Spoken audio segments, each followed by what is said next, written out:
नमस्कार दोस्तों, आप सभी को करवा चौथ की ढेर सारी शुभकामनाएं। आज की वीडियो में हम जानने वाले हैं कि करवा चौथ की जो सुहाग की सामग्री होती है, सुहाग की थाली हम रखते हैं सासू माँ के लिए, तो उसमें क्या क्या रखना ज़रूरी होता है और क्या रखना ज़रूरी नहीं होता है। तो चलिए आज की वीडियो शुरू कर लेते हैं और जान लेते हैं कि हमें कौन सी चीज़ें हैं जिनको लेना आवश्यक होता है।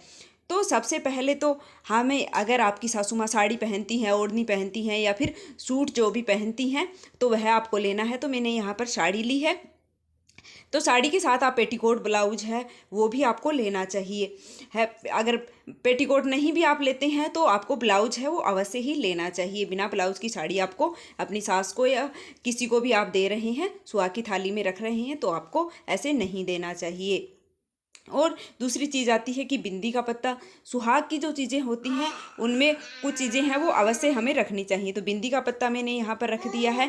उसके बाद में मैंने रख दिया है यहाँ पर चूड़ियाँ रख दी हैं, लाख की चूड़ियाँ रखी हैं मैंने यहाँ पर। आपके यहाँ कांच की होती हैं तो आप कांच की भी रख सकते हैं।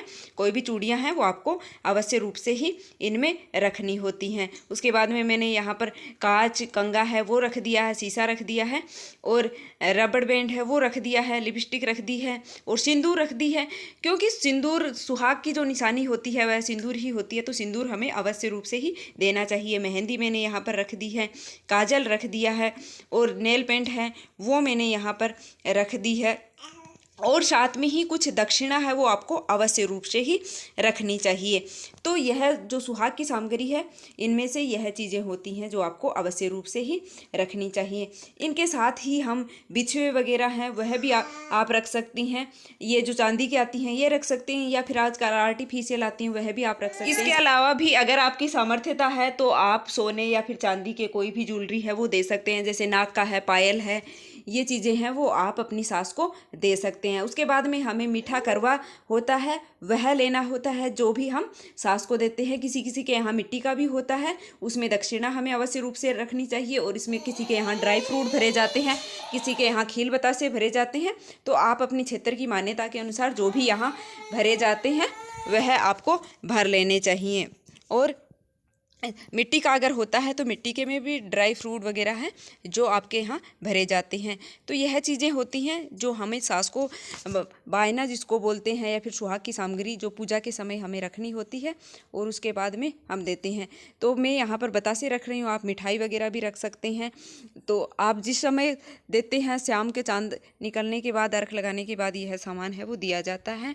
तो अगर आपकी सास आपके पास रहती है तो आप उसे उसी टाइम दे सकते हैं, मतलब लगाने के बाद। और अगर नहीं रहती है तो आप जब मिलते हैं उनसे तो फिर आप उनको यह दे सकते हैं। तो बतासे हैं वो ख़राब भी नहीं होते हैं।